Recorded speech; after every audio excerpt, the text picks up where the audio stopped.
obudde buno tuli mukono mu ddwaliro naye tulina health center emu gye twasookeddeko eyitibwa CRISPR community health clinic eri awo ebweyogerere ku kyalo kyaffe ekya Wellspring gye twavudde ne tuba nga tweyolekera eno. Lwaki twasoosaawo? Omwana ono abadde alina obulumi bungi nnyo ku ttama wano, so twayagala sooka afune first aid atandika okuba nga afuna obujjanjabi busookerwako, then ate oluvannyuma tweyongereyo emukono mu ddwaliro waliwo eddwaliro eddene ery'emukono mulimanyi bulungi nnyo okulaba nga ate tugenda mu maaso ne treatment endala. Wano batukakasizza ekiwundu kino nti si kansa wabula yalina obuzibu kuli nnyo, so erinnya eribadde nga limuluma ebageza kwagala olikuulamu nate ng'afunye olubuto ate embu ebiseera ebisinga obungi abakazi mbwe abali embuto tebatera kubakola ki kubajjamu mannyo gaabwe ago, so kwe kuzimba okuba nti yali talina bujjanjabi.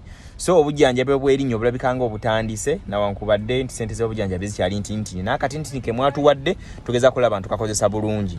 Tweyongeddeyo mukono mu ddwaliro okulaba nti ate omwana w'obuwala ono afuna obujjanjabi. Twogera ku kyali ki Prossy.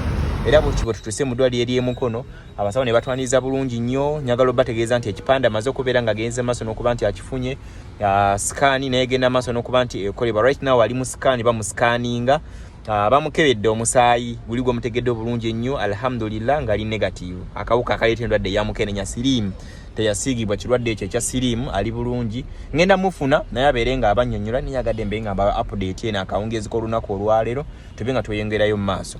Olubuto luli myezi 7. Omuwala gwe twayogerako alina emyaka 14. Yakabasanyizibwa omuvubuka omwetisibwa seminti emu ku kyalo ekiyitibwa Kakajjesanga mbweyogerere ng'omusajja yamukabasanya alina emyaka 37 n'amala n'adduka.